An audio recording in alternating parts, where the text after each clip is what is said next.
Hello, I'm Vita, and this is Siga, Hello. and we are co-founders of Health Yoga Life. And today, we are going to teach you about the most common mistake you are probably making in yoga practice today and how to correct that.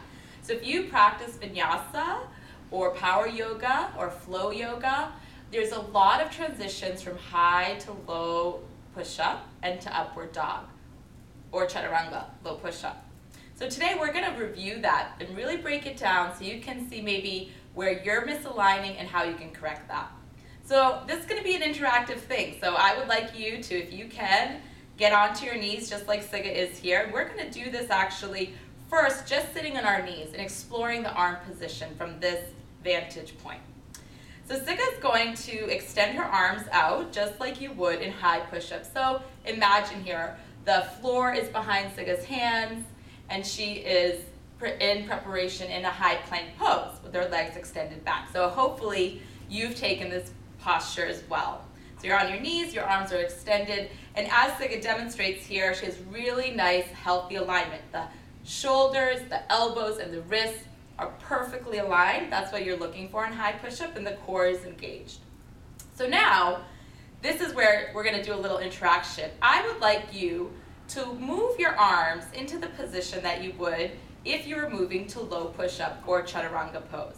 So I'm going to have you do it first. Just move your arms according to where you think low push-up would end up.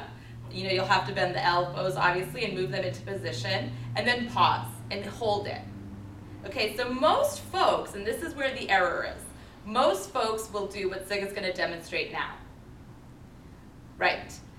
Right, they come right face down. Their hands are somewhere near their shoulders, right under their shoulders, near their face, and the elbows go wide, not tucked into the body, and the joints are completely misaligned. So this is where people get really stuck. So just take a peek at your arms, where are they? Have a frame of reference of that. And so what ends up happening with this is that there's no way to push up into upward dog. You're stuck. Okay, so now we're going to move to show you what healthy and right alignment is for Chaturanga. And it's very specific, and if you watch, you're going to be really surprised if you've been doing it incorrectly. 90-degree angles here. The shoulder, the elbow, and the wrist. 90 degrees. So Siga, or you, would have had to move forward with her feet, using the leg strength, using the core body, to move from high push-up to low push-up. Watch that. Awesome. And then the key part here, her elbows don't go past her torso. They're perfectly aligned with the torso, and that creates stability through the whole body. And then upward dog is right there. Perfect. And she can really lift her chest through her shoulders, and she doesn't have to move her hands at all through any of those transitions. It's really great. So watch that again. High push-up, move forward, lower down, low push-up, and then push right at upward dog. Nice.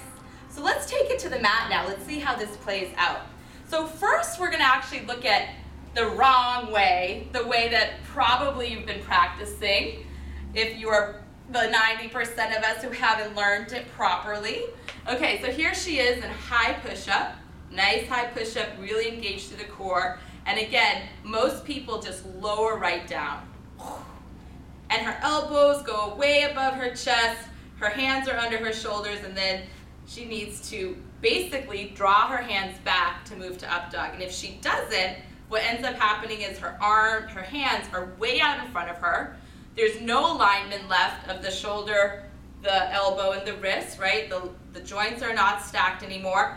Tons of pressure in your low back. This is why a lot of people complain about upward dog, because everything is just sinking right into the low, the base of the spine here.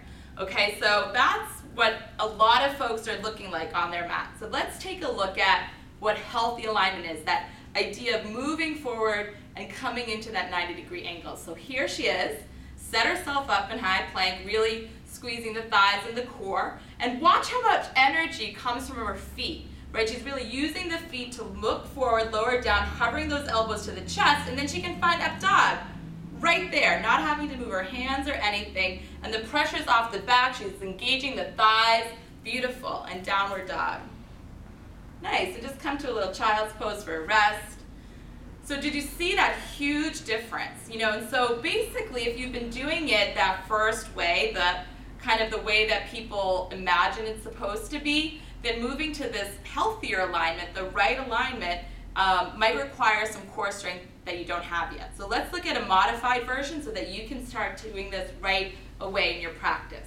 So here you are, high plank, and instead of holding high plank here, you're going to bring your knees down. That's the first part. This will give you some mobility for the core body. Now you're going to set your eyes forward. You're going to squeeze the elbows as you lower down halfway, just the chest to elbows, and then be able to push right up to upward dog. Awesome. And then take it back, down dog. And then come to child's pose. So that gives you a way to build up the strength to find your chaturanga, okay? So now, obviously in a flow style class, there's the fun of jumping back to low push-up, to chaturanga. So let's take a peek at that, shall we? So here we are, ready to jump back to chaturanga or low push-up. So one of the key elements of that is right here in finding flat back or halfway lift. Some people lift their chin too much, don't engage their belly, or have a rounded spine. So Siga's really lengthening her spine here. It looks great. She's brought her hands to her shins. Some people will be able to align their fingertips with their toe tips. That's a little more advanced. Or maybe even bring the hands flat by the feet. Okay, so there's variations of where you can find your flat back. And this is a really nice, healthy alignment. A lot of people, when they're learning the jump back, tend to jump to high push-up and then lower to low push-up. And actually, you don't want to do that. Repetitively jumping to high push-up will do a number on your shoulder joint. So you really want to avoid that. What you need to do is find the core body, extend the legs as you draw the elbows in and lower down simultaneously. So there's obviously a lot going on. Siga's going to demo it for us right now. So she's going to plant her hands and shoot the legs and drop the chest and align the elbows, really nice. And then lift to up dog, and then take it back to downward dog. Awesome, thanks. So we hope you learned something here with us today, and I hope you take these tips back with you. We really appreciated sharing this time with you, and we look forward to seeing you again. Namaste. Namaste.